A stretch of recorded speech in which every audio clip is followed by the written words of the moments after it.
ते आपल्या राजकारणात पुन्हा कधीच झालं नाही.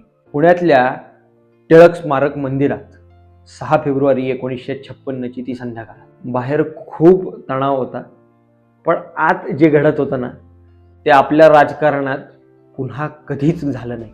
एकाच स्टेजवर असे लोक बसले होते जे एरवी एकमेकांकडे पाहतही नव्हते. एका कोपऱ्यात कम्युनिस्ट डांगे, दुसऱ्या कोपऱ्यात सावरकरवादी सेनापती बापट, मध्ये एस.एम. जोशी, आचार्य अत्रे आणि प्रबोधनकार ठाकरे.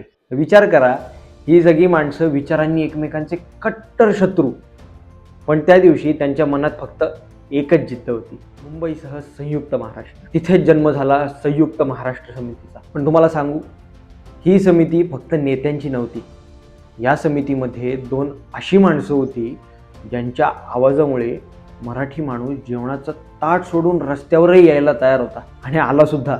ते म्हणजे अण्णाभाऊ साठे आणि शाहीर अमर शेख. अण्णाभाऊंनी डफावर थाप मारली आणि अमर शेखांनी आपला पहाडी आवाज लावला की मुंबईच्या चाळी वस्त्यांमधला कामगार काम सोडून बाहेर धावायचा.